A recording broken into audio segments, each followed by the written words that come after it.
안녕하세요. 꿈을 드리는 채널 드림 히어로입니다. 오늘은 로맨스 스캠을 아시나요? 로맨스 스캠이 내 노후 자금을 노리고 있다 라는 내용으로 말씀드리겠습니다. 여러분은 로맨스 스캠이라는 단어를 들어본 적이 있으신지요? 우리처럼 중장년들에게는 다소 생소한 단어입니다.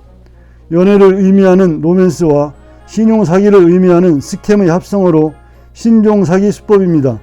얼마 전 동아일보에 의하면 65세 남성이 46세의 호주 출신 여성과 4개월간 메신저로 미러를 주고받다가 괜찮은 가상화폐가 있다는 말에 속아 1억 2천만 원을 뜯긴 사건이 있었습니다.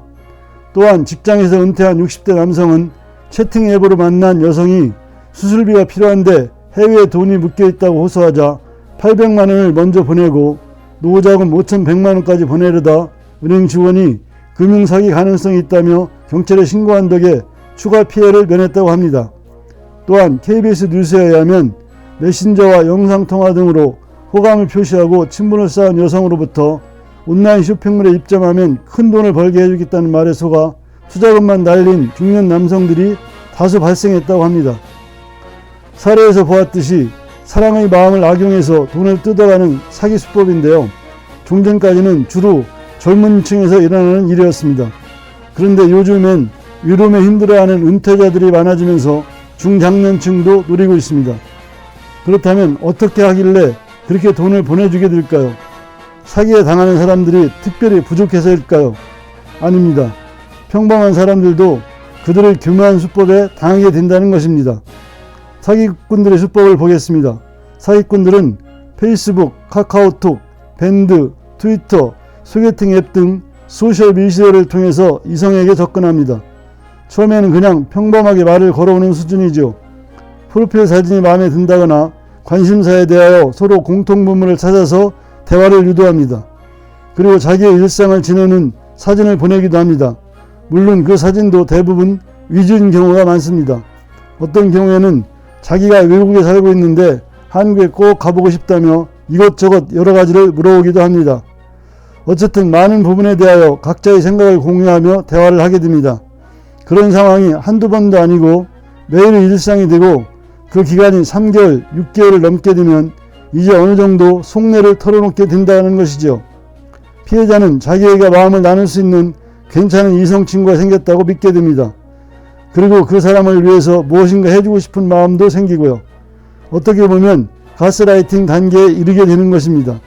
그때쯤에 가서 앞의 사례에서처럼 돈 얘기를 하거나 아니면 개인정보를 요구하거나 자기들이 만들어 놓은 사기 사이트에 가입하라고 합니다.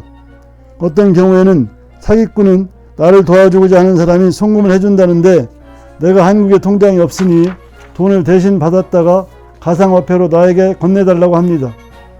내 돈을 달라는 것도 아니고 나하고 아주 친한 이성친구가 편의를 요청한다고 생각하고 쉽게 응하게 된다는 것이죠. 그러나 그렇게 했다가는 보이스피싱 전달책이 되어서 나중에 수사를 받게 됩니다. 이렇게 사기꾼들은 은퇴자들의 심리를 10분 활용합니다. 노후 자금이 부족해 보이면 좋은 투자처에 투자하라고 속이고 은퇴 후 외로워하는 것 같으면 그 부분을 집중적으로 파고듭니다. 은퇴해서 대인관계가 좁아들고 질병으로 힘들고 고독을 느끼게 되면 누가 조금만 친절하고 살갑게 굴어도 그에 혹하게 됩니다. 현재 65세 이상 인구가 900만 명인데 많은 분들이 외로움에 힘들어하고 있습니다. 그만큼 그럴 개연성이 높아지고 있는 것이죠. 그렇다면 이러한 로맨스 스캠에 당하지 않으려면 어떻게 해야 할까요? 물론 제일 좋은 방법은 은퇴 후 적절히 시간을 보내는 방안을 수립해 놓고 이를 잘 실천하여 외로움을 느끼지 않게 되는 것입니다. 제 영상 은퇴 초기 이후의 많은 시간들 남들은 어떻게 보낼까를 아래 링크에 올려놓겠습니다. 참고가 되시면 좋겠습니다. 그러나 세상 일이 내 뜻대로만 되는 게 아니기 때문에 로맨스 스캠에 당하지 않는 구체적인 방법을 알아보겠습니다. 로맨스 스캠을 예방하기 위한 첫 번째는 의심스러운 연락수단을 조심하라입니다. 알 수 없는 소스에서 온 이메일, 메시지 또는 소셜미디어 연락에 조심하셔야 합니다. 두 번째는 개인정보를 보호하라입니다.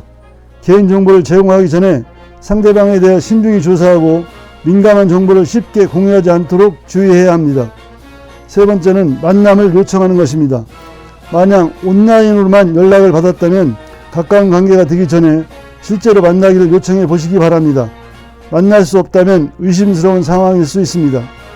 네 번째는 긴급한 송금 요구에 응하지 말아입니다. 긴급한 급전 요청이나 이상한 이유로의 송금을 요구하는 상황에서는 합리적인 의심을 갖고 냉정하게 판단하셔야 합니다. 어떤 이유에서든지 돈을 요구할 때는 원점에서 냉정하게 판단하시기 바랍니다. 다섯 번째는 사기 피해의 신고입니다. 만약 사기 피해를 입었다면 즉시 관련 기관이나 경찰에 신고하셔야 합니다. 사기를 당하고서도 민망하여 신고를 못하고 내가 왜 그랬을까 하며 자책만 하는 경우가 많다고 합니다. 그런 일이 안 생겨야 하겠지만 혹시라도 그런 일이 생기면 신고를 하셔야 합니다. 물론 신고를 한다고 해서 사기당한 돈을 반드시 찾을 수 있는 것은 아닙니다.